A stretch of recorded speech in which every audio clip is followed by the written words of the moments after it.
Sudah ditolak ini. Yang, ayo yang, udah biarin.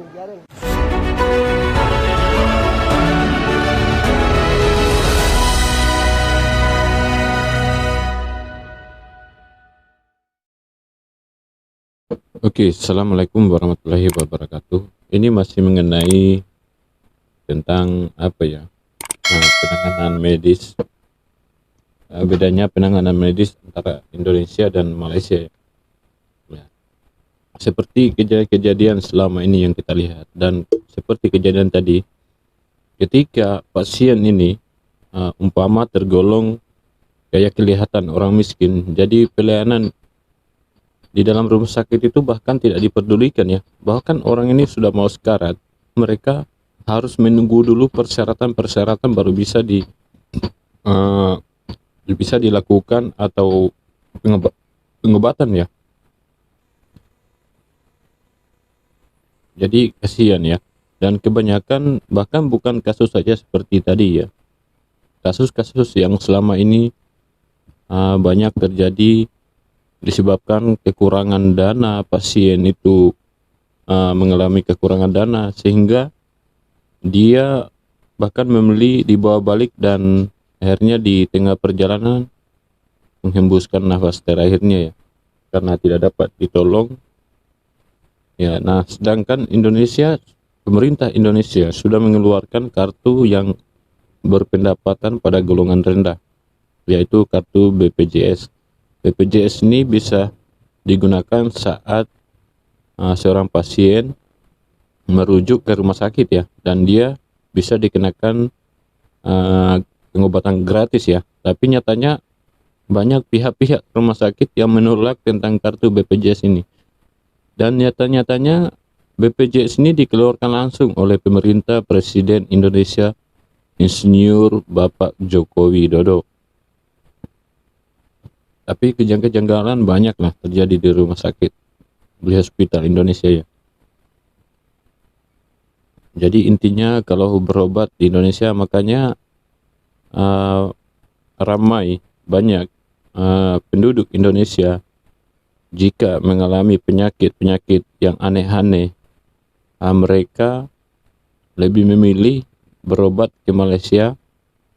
Walaupun begitu mahal, biaya harus ke sini bayar berapa, mereka senang dengan puas hati ya, karena pelayanan hospital yang ada di Malaysia memang dia tidak memilih. Sedangkan di Malaysia juga nih, dia ada beberapa bangsa, suku bangsa ya, India, Cina, Melayu sendiri, dan mereka pun tidak memilih antara ras itu ya. Ketika ada pasien yang betul-betul harus diobati ya, pelayanan itu sangat baik ya. Karena saya juga pernah dulu mengantar teman di sana, bahkan kita warga asing pun dilayan dengan baik ya. Bukan saja untuk khusus rakyat Malaysia ya. Jadi siapapun yang datang berobat di hospital Malaysia itu, mereka pelayanannya sangat baik, sopan, kayak gimana. Nah, kalau di Indonesia kejadian-kejadian selama ini banyak lah. Jadi dengan hal tersebut sampai Menteri Kesehatan Indonesia menjadi malu ya. Bahkan dia mengatakan kalau masih banyak rakyat Indonesia yang pergi berobat ke Malaysia sudah merasa gagal menjadi Menteri Kesehatannya. Jadi imbauannya di sini, kata Menteri Kesehatan RI Budi Gunadi Sadikin mengaku malu saat mendengar ada masyarakat yang lebih memilih berobat di Malaysia daripada di Indonesia. Dia merasa gagal menjadi Menteri Kesehatan bila masih ada masyarakat yang lebih percaya dengan penanganan kesehatan di luar negeri.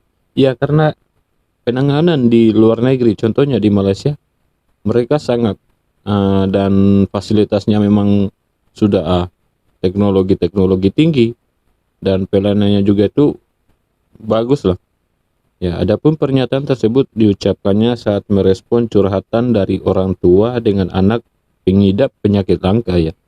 Ibu dari anak itu mengaku lebih memilih memeriksakan anaknya ke Malaysia karena alasan kelengkapan fasilitas hingga waktu. Betul, Namun kini pengobatannya sudah dilaksanakan di Indonesia. Ya, walaupun sudah ada di Indonesia, tapi di Indonesia itu pihak rumah sakit banyak melihat pasien daripada golongan dia punya meni ya. Nah, kalau dilihat rakyat itu seperti yang saya katakan tadi, pasien itu agak kelihatan ya rakyat miskin, mereka meresponnya dan melayaninya secara ini ya, kayak tidak dihiraukan lah. Oke, kita dengarkan respon daripada kementerian ya. Aku sih mohon maaf agak gengsi juga kita dibawa ke Malaysia.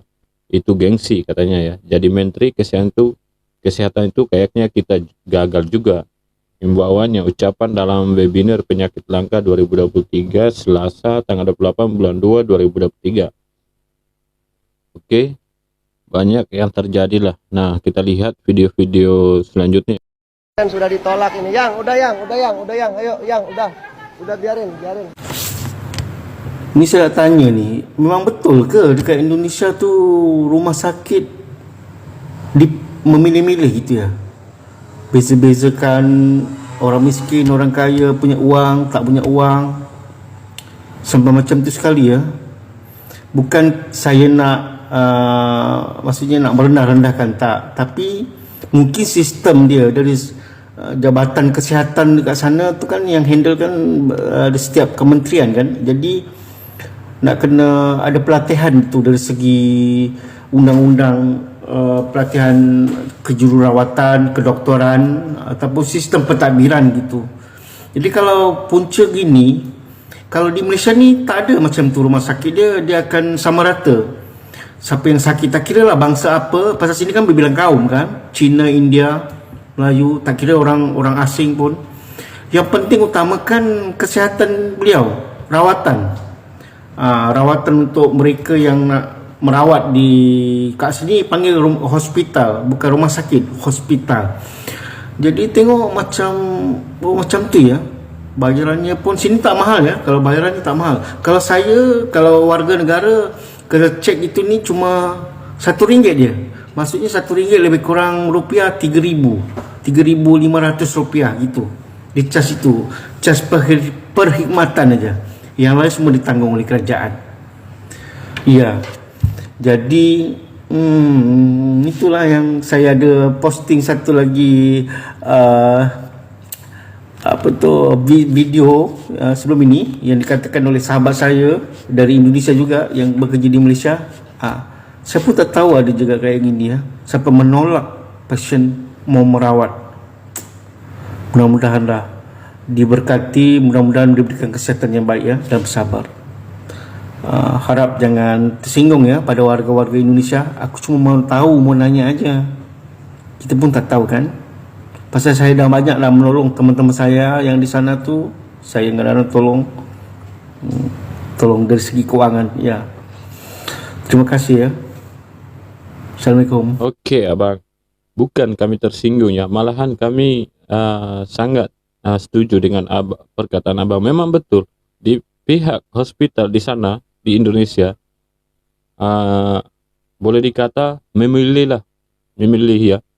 Kalau umpamanya di situ ada seorang rakyat miskin yang bahkan sudah sekarat ya, dan kemudian ada yang lalu lagi pasien seorang yang kaya raya, bahkan sedangkan yang si miskin ini sudah duluan antrian ya, dapat antrian dari berjam-jam sehingga menunggu, dan tiba-tiba ada pasien lain yang dipandang sangat berduit, akhirnya dia walaupun baru datang, dia langsung dimasukkan ya, istilahnya langsung dirawat. Nah, kalau rakyat miskin jangan harap. Makanya banyak rakyat Indonesia itu memilih berobat ke Malaysia karena alasan tersebut. Menteri Kesehatan Indonesia malu dan gengsi berobat ke Malaysia. Pak, Bapak malu itu wajar. Kenapa?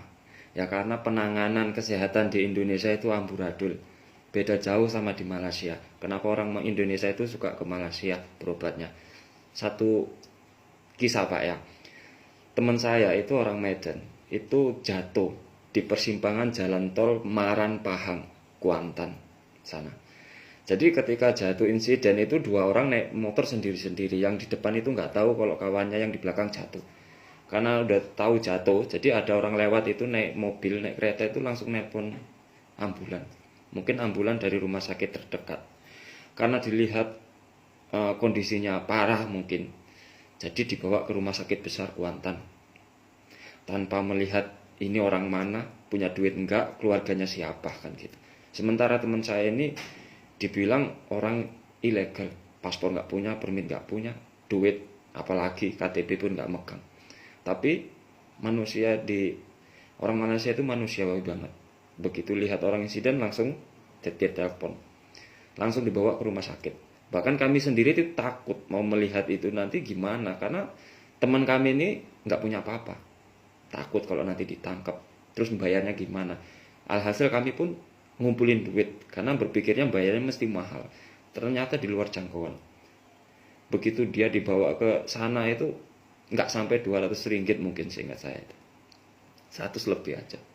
Bahkan kalau dihitung untuk naik taksi aja ongkosnya itu nggak lebih gitu, lebih dari biayanya gitu. Nah, jadi mereka itu melakukannya itu manusiawi banget, tanpa melihat siapa dia gitu. Janji manusia sakit ya disembuhin. Beda sama negeri Bapak, orang udah mau sakaratul maut ditanya KTP, BPJS, kamar tipe apa, kelas berapa, kan gitu. Itu penanganannya lain banget. Belum nanti kalau dilihat orangnya ini kriterianya miskin, mesti pihak rumah sakit itu kadang ada yang bilang dokternya nggak ada. Itu sering Pak. Jadi beda penanganannya itu. Jadi kalau Bapak malu ya wajar malu, karena memang penanganannya di Bapak itu beda. 90 sama 10%. 90 untuk Malaysia. Malaysia itu dokter-dokter di sini itu kalau nangani orang sakit itu benar-benar tanpa dilihat duitnya dulu. Sembuhkan dulu, baru cerita duit, baru dokumen, baru administrasi.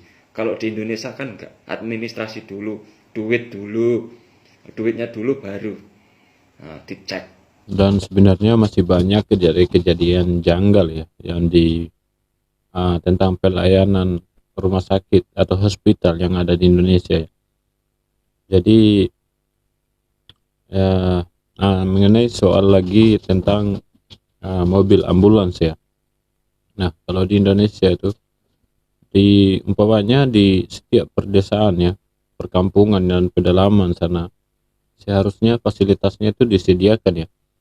Nah, jangankan disediakan, sebenarnya bukan nggak ada ya, hanya saja ambulans itu mau lewat di mana, mau pergi ambil itu pasien. Dan satu lagi soal ketika ambulans ini walaupun pasiennya sudah diambil dengan ambulans saat di atas jalan raya, kebanyakan pasien itu tidak selamat sampai di di hospital atau rumah sakit karena masa perjalanan yang diambil ya, mungkin saat macet ya, walaupun sirine itu dibunyikan, tapi kesadaran rakyatnya itu pun masih kurang ya. Nah, kalau di Malaysia ketika sirine dibunyikan, semua mobil atau entah dia truk apa besar semua kah, dia harus memberikan jalan untuk ambulans lewat ya, karena yang dipikir ya karena di dalam ambulans ini mesti ada pasien yang harus ditolong ya.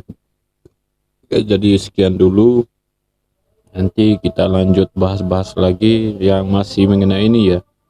Nanti kita cari-cari info lagi. Sebenarnya masih banyak ini video-video yang tentang pelayanan hospital di Indonesia ya, yang begitu kurang inilah. Oke, sampai di sini dulu dengan akhir kata, wabillahi taufiq wal hidayah. Wassalamualaikum warahmatullahi wabarakatuh.